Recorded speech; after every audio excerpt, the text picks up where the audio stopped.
আজকের আলোচনাটা শুরু করি চলুন কলকাতার একটা ঘটনা দিয়ে। হয়তো অনেকের চোখেই পড়েছে বা পড়া উচিত। মিড ডে মিল কর্মীরা, মানে যারা প্রতিদিন স্কুলে বাচ্চাদের খাবার দেন, তারা কিছু জরুরি দাবি দাওয়া নিয়ে রাস্তায় নেমেছিলেন। ঘটনাটা সহজ মনে হলেও এর ভেতরে কিন্তু অনেকগুলো দিক আছে। ঠিক। যদি নির্দিষ্ট করে বলি ২৬শে আগস্টের ঘটনা, সেদিন পশ্চিমবঙ্গের ৩টে প্রধান বামপন্থী ট্রেড ইউনিয়ন, মানে সিআইটিইউ, এআইইউটিসি আর এআইসিসিটিইউ, হ্যাঁ, এই ৩টে সংগঠন, তাদের ডাকে মিড ডে মিল কর্মীরা একটা বড় কর্মসূচি নিয়েছিলেন। নবান্ন অভিযান ছিল লক্ষ্য, মানে স্টেট সেক্রেটারিয়েটের দিকে যাওয়া। নবান্ন। আমরা যে আলোচনাটা করছি সেটার জন্য একটা অনলাইন রিপোর্টের সাহায্য নিয়েছি। আচ্ছা। সেখানেই পুরো ঘটনার, মানে কর্মসূচির বিবরণটা দেওয়া আছে। আমাদের আজকের লক্ষ্যটা হলো এই বিক্ষোভটা কেন হলো, কর্মীদের আসল দাবিগুলো কি, সেগুলো কেন এতটা জরুরি, আর এর বৃহত্তর প্রভাব কি হতে পারে, তাই তো? একদম। সেটাই একটু খুঁটিয়ে দেখা। চলুন শুরু করা যাক। নিশ্চয়ই। তাহলে ঠিক কি হয়েছিল সেদিন? যা জানা যাচ্ছে, শিয়ালদা আর হাওড়া স্টেশন থেকে দুটো আলাদা মিছিল শুরু হয়। দুটো মিছিল, হ্যাঁ। হাজার হাজার মিড ডে মিল কর্মী, বেশিরভাগই মহিলা, তারা যোগ দিয়েছিলেন। ঠিক হয়েছিল যে তারা রানী রাসমণি রোডে গিয়ে একসঙ্গে হবেন, একটা সমাবেশ করবেন। বেশ বড় আয়োজন বোঝা যাচ্ছে। ঠিক তাই। এই যে দুটো আলাদা মিছিল শহরের দুটো দিক থেকে শুরু হওয়া, এটা কিন্তু বেশ ইন্টারেস্টিং। শুধু লোক জড়ো করা নয়, মনে হয় শহরের বিভিন্ন প্রান্তের কর্মীদের একজুট করার একটা চেষ্টা। মানে আন্দোলনের ব্যাপ্তিটা দেখানো আর কর্মীদের বোঝাপড়াটা তুলে ধরা। আর রানী রাসমণি রোড তো রাজনৈতিক সমাবেশের একটা চেনা জায়গা। হ্যাঁ, তা তো বটেই, কিন্তু পরিকল্পনা মতো তো সবটা হয়নি, তাই না? মিছিলগুলো যখন এসএন ব্যানার্জি রোডের কাছে এলো, তখনই পুলিশি বাধাটা আসে। হ্যাঁ, পুলিশ ব্যারিকেড করে পথ আটকে দেয়। ফলে নবান্ন বা রানী রাসমণি রোড কোনো দিকেই এগোনো যায়নি। হ্যাঁ, আর এখানেই ব্যাপারটা অন্যদিকে মোড় নেয়। পুলিশ আটকালে কি হবে? কর্মীরা কিন্তু পিছিয়ে যাননি। না, একদমই না। তারা সঙ্গে সঙ্গেই ঠিক করেন যেখানে আটকানো হয়েছে ওই এসএন ব্যানার্জি রোডের উপরেই বসে পড়বেন। আর তাই করলেন। রাস্তাতেই বিক্ষোভ, স্লোগান সব শুরু হয়ে গেল। এই যে নবান্ন অভিযানের ডাক, আর তারপর পুলিশ আটকালে রাস্তাতেই বসে পড়া, এটার কি কোনো বিশেষ মানে আছে? অবশ্যই আছে। প্রথমত দেখুন, নবান্ন অভিযান এর ডাকটাই তো একটা প্রতীকী ব্যাপার। রাজ্যের প্রশাসনিক হেডকোয়ার্টার, সেখানে যাওয়ার চেষ্টা মানে কি? মানে হলো সরাসরি সরকারের কাছে নিজেদের কথা পৌঁছানোর একটা জোরদার ইচ্ছে।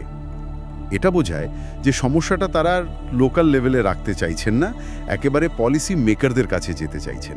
আচ্ছা। দ্বিতীয়ত, ওই যে ৩টে প্রধান বামপন্থী ট্রেড ইউনিয়নের একসঙ্গে আসা, সিআইটিইউ, এআইইউটিইউসি, এআইসিসিটিইউ, এদের তো শ্রমিক আন্দোলনে অনেকদিনের অভিজ্ঞতা। হ্যাঁ, পুরনো সংগঠন। তাদের এই একসাথে উদ্যোগটা আন্দোলনটাকে একটা বড়, মানে সাংগঠনিক চেহারা দিয়েছে। আর কর্মীদের দাবির পিছনে যে একটা রাজনৈতিক সমর্থন আছে, সেটাও স্পষ্ট। এটা যে শুধু কর্মীদের স্বতঃস্ফূর্ত জমায়েত নয়, একটা প্ল্যান্ড ব্যাপার, তা বোঝা যায়। আর তৃতীয় বিষয়টা ওই রাস্তায় বসে পড়া। হ্যাঁ, তৃতীয়ত পুলিশি বাধা আর কর্মীদের রাস্তায় বসে পড়া। এটা একদিকে যেমন দেখাচ্ছে প্রশাসন কিভাবে আন্দোলন কন্ট্রোল করতে চাইছে, তেমনি কর্মীদের তাৎক্ষণিক ডিসিশন নেওয়ার ক্ষমতা আর তাদের জেদটাও সামনে আনছে। মানে তারা যে সহজের দম্বার পাত্র নন, সেটা শুরুতেই বুঝিয়ে দিলেন। একদম। এটা তাদের মনের জোরটা দেখায়। কর্মীদের এই যে এত জোর, এর পেছনে তো নিশ্চয়ই কিছু শক্ত কারণ আছে। তাদের মূল দাবিগুলো ঠিক কী ছিল, যার জন্য এতটা পথ হেঁটে এসে শেষে রাস্তায় বসে পড়লেন? দেখুন, দাবিগুলো খুব মৌলিক কয়েকটা বিষয় নিয়ে। প্রথম আর সবচেয়ে বড় দাবিটা হলো বছরের ১২ মাসই তাদের বেতন বা সাম্মানিকটা দিতে হবে। ১২ মাস? মানে স্কুল ছুটির সময়ও? হ্যাঁ, অনেক সময় দেখা যায় স্কুল ছুটির সময় বা অন্য কারণে তারা হয়তো পুরো বছরের টাকা পান না, যদিও কাজটা তো সারা বছরেরই প্রায়। আচ্ছা, ১২ মাসের বেতন ছাড়াও আর কি কি ছিল? আরেকটা জরুরি দাবি হলো উৎসবের সময় বোনাস, মানে ফেস্টিভ্যাল বোনাস। রাজ্যের অন্য অনেক কর্মী যেমন পান, ওনারাও সেটা চাইছেন। ঠিক। এর সাথে আছে ন্যূনতম সরকারি মজুরি, মানে তাদের কাজটাকে একটা সরকারি বেতন কাঠামোর মধ্যে এনে স্বীকৃতি দেওয়া, যাতে আয়টা নিশ্চিত হয় আর একটু সম্মানও বাড়ে। কাজের সময় সুবিধা ছাড়াও কি কিছু ছিল, যেমন রিটায়ারমেন্টের পর? হ্যাঁ, সেটাও তারা ভেবেছেন। দাবি করেছেন অবসর নেওয়ার সময় এককালীন একটা টাকা বা ভাতা দিতে হবে, কারণ এদের তো বেশিরভাগেরই পিএফ বা গ্র্যাচুইটি এসব নেই। ও আচ্ছা। ফলে কাজের শেষে ওই টাকাটা পেলে কিছুটা অন্তত আর্থিক নিরাপত্তা আসবে। এগুলো তো গেল কর্মীদের নিজেদের সুযোগ সুবিধা নিয়ে। এর বাইরেও কি কিছু দাবি ছিল? ছিল, এবং সেটাই হয়তো এই আন্দোলনের সবচেয়ে গুরুত্বপূর্ণ আর সুদূর প্রসারী দিক। কর্মীরা দাবি তুলেছেন মিড ডে মিলের জন্য মাথাপিছু ছাত্রপিছু যে টাকাটা বরাদ্দ হয় রোজ, সেটা বাড়াতে হবে, এক্ষুনি বাড়াতে হবে। বরাদ্দ বৃদ্ধির দাবি? হ্যাঁ, তাদের বক্তব্য এখন যা টাকা দেওয়া হয় সেটা এতই কম যে তাতে বাচ্চাদের পুষ্টিকর খাবার দেওয়াটা প্রায় অসম্ভব হয়ে দাঁড়াচ্ছে। এই শেষ দাবিটা কিন্তু সাংঘাতিক গুরুত্বপূর্ণ মনে হচ্ছে। এটা তো শুধু কর্মীদের স্বার্থের ব্যাপার নয়, সরাসরি বাচ্চাদের স্বাস্থ্যের প্রশ্ন। একদম ঠিক এই জায়গাতেই আন্দোলনটা একটা অন্য মাত্রা পাচ্ছে। কর্মীরা শুধু নিজেদের বেতন ভাতা নিয়ে লড়ছেন না, তারা যে প্রকল্পের জন্য কাজ করছেন সেই প্রকল্পের আসল উদ্দেশ্য বাচ্চাদের পুষ্টি, সেটাও যাতে ঠিকঠাক পূরণ হয় সেই দাবিটাও করছেন। এটা তো তাদের কাজের প্রতি একটা দায়িত্ববোধও দেখায়। অবশ্যই, তাদের স্লোগানগুলো শুনলেও ব্যাপারটা আরও পরিষ্কার হবে। হ্যাঁ, রিপোর্টে কয়েকটা স্লোগানের কথা বলা ছিল। কি রকম? চাই অবসরকালীন ভাতা চালু করো, সরকারি স্বীকৃতি ও ন্যূনতম মজুরি দাও। এগুলো তো তাদের নিজেদের দাবি। কিন্তু এর পাশেই তারা জোর গলায় স্লোগান দিচ্ছেন ছাত্রছাত্রী মাথাপিছু বরাদ্দ বাড়াও আর সরকারি স্কুল বাঁচাও। এই শেষ স্লোগানটা খুব লক্ষ্য করার মতো। সরকারি স্কুল বাঁচাও। হ্যাঁ, এটা শুধু মিড ডে মিলের বরাদ্দ বাড়ানোর দাবি নয়, পুরো সরকারি স্কুল ব্যবস্থা, তার পরিকাঠামো, তার ভবিষ্যৎ নিয়েও তাদের যে একটা চিন্তা আছে সেটাও বেরিয়ে আসছে। তার মানে কর্মীরা নিজেদের সমস্যার সাথে পুরো সিস্টেমটাকেই জুড়ছেন, বাচ্চাদের পুষ্টি বা শিক্ষা ব্যবস্থা। নিঃসন্দেহে তারা মনে করছেন কেন্দ্র সরকার হোক বা রাজ্য সরকার, দুটো সরকারই এই বিষয়গুলোতে যথেষ্ট মনোযোগ দিচ্ছে না, একরকম উদাসীন। এই উদাসীনতার অভিযোগটা কিন্তু বেশ সিরিয়াস। কর্মীরা ফিল করছেন যে তাদের পরিশ্রমকে যেমন দাম দেওয়া হচ্ছে না, তেমনি প্রকল্পের আসল লক্ষ্য বাচ্চাদের পুষ্টি, সেটাও ঠিকমতো হচ্ছে না। এই যে একটা সম্মিলিত বঞ্চনার বোধ, সেখান থেকেই তাদের মধ্যে একটা গভীর রাগ আর হতাশা তৈরি হয়েছে, সেটাই আন্দোলনের মধ্যে দিয়ে বেরিয়ে আসছে। এই বঞ্চনার প্রভাব নিয়ে রিপোর্টে কিছু বলা আছে? এর ফল কি হচ্ছে?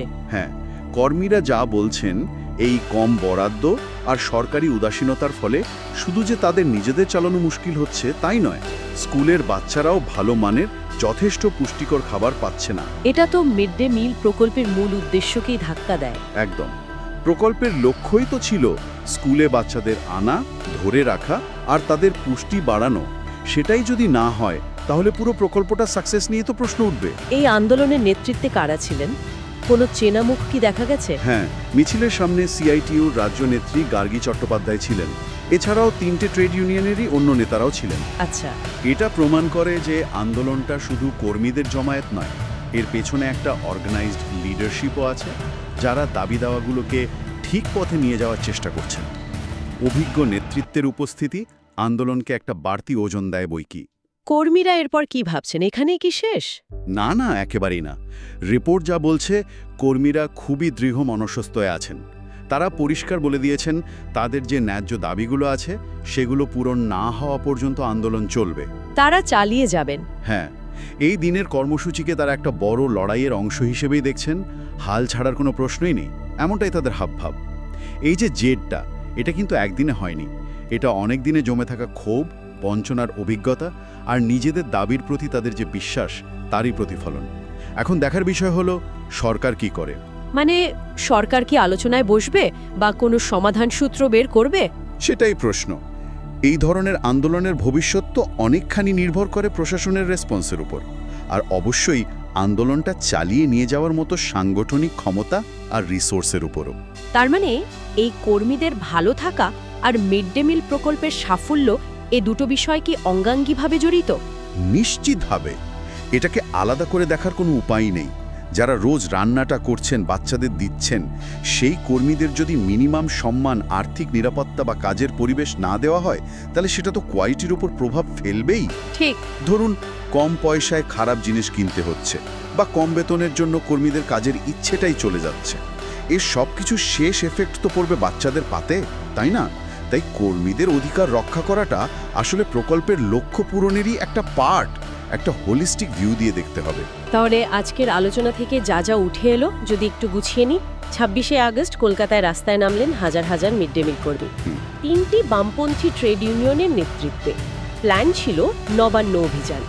মূল দাবি 12 মাস বেতন, bonus, minimum wage, retirement benefit আর সবচেয়ে জরুরি বাচ্চাদের জন্য মাথাপিছু বরাদ্দ বৃদ্ধি।